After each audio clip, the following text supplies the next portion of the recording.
Hello बच्चों, कैसे हो। आज एक ऐसा सवाल लेकर आया हूं, बहुत ही इंपॉर्टेंट सवाल है।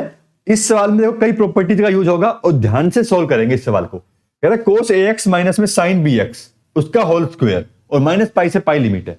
अगर यहीं पर हम इस फंक्शन को खोल के इसको ये चेक करें क्या इवन फंक्शन है ऑड फंक्शन है, तो हमारे यहाँ पे गड़बड़ हो जाएगी। देखो जब मैं यहाँ पे माइनस पुट करता हूँ, यहाँ से माइनस कोस से बाहर नहीं आएगा, cos ax हो जाएगा और ये कैसा हो जाएगा प्लस का sin bx हो जाएगा, यहाँ से माइनस बाहर आकर और इसका स्क्वायर। तो फंक्शन ही चेंज हो गया।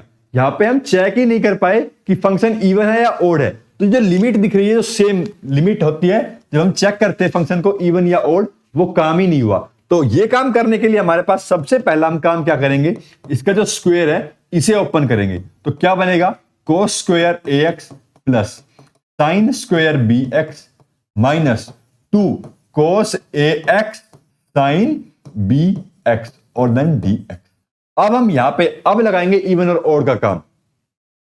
अब देखो जब इसके अंदर हम माइनस एक्स पुट करेंगे तो माइनस बाहर नहीं आएगा, इसमें माइनस एक्स करेंगे तो भी बाहर नहीं आएगा।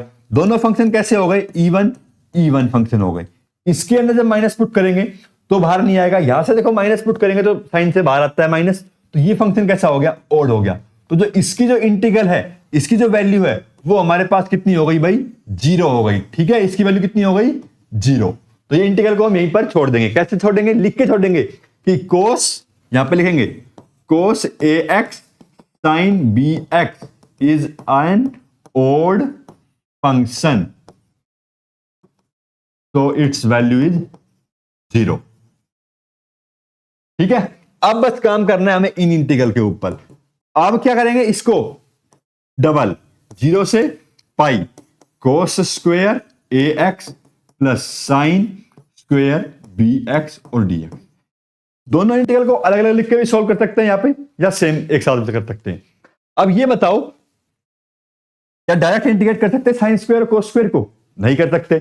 हमें क्या करना पड़ेगा, इसकी पावर 2 को हटाना पड़ेगा। कैसे हटाना पड़ेगा, एक फॉर्मूला याद होगा कोस स्क्वायर एक्स वाला, 1 प्लस में कोस 2x डिवाइड बाय 2, और साइन में लिखते हैं तो कैसे लिखते हैं, 1 माइनस में कोस 2x डिवाइड बाय 2, ये साइन में, साइन स्क्वायर x में 1 माइनस में cos 2x बाय 2।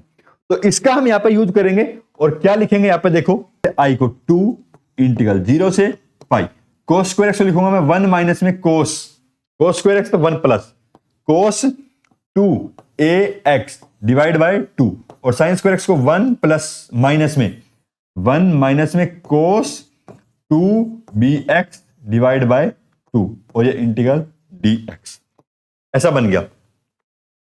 2 दोनों में से कॉमन निकाल के काट दूंगा बाहर। ठीक है, चलो आगे चलते हैं। देखो इसको सॉल्व करते हैं पूरा।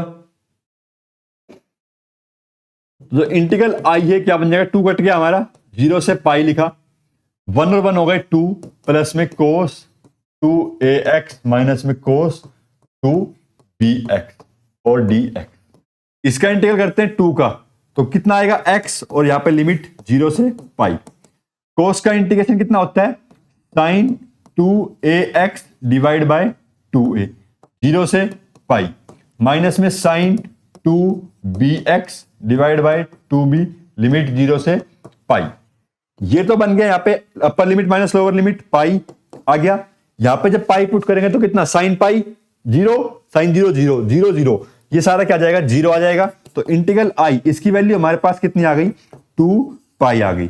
इंटीग्रल सोल्व हो चुका है। ऐसा इंटीग्रल मेरे साथ सीखते रहो। वीडियो को लाइक कर लो, चैनल को सब्सक्राइब कर लो।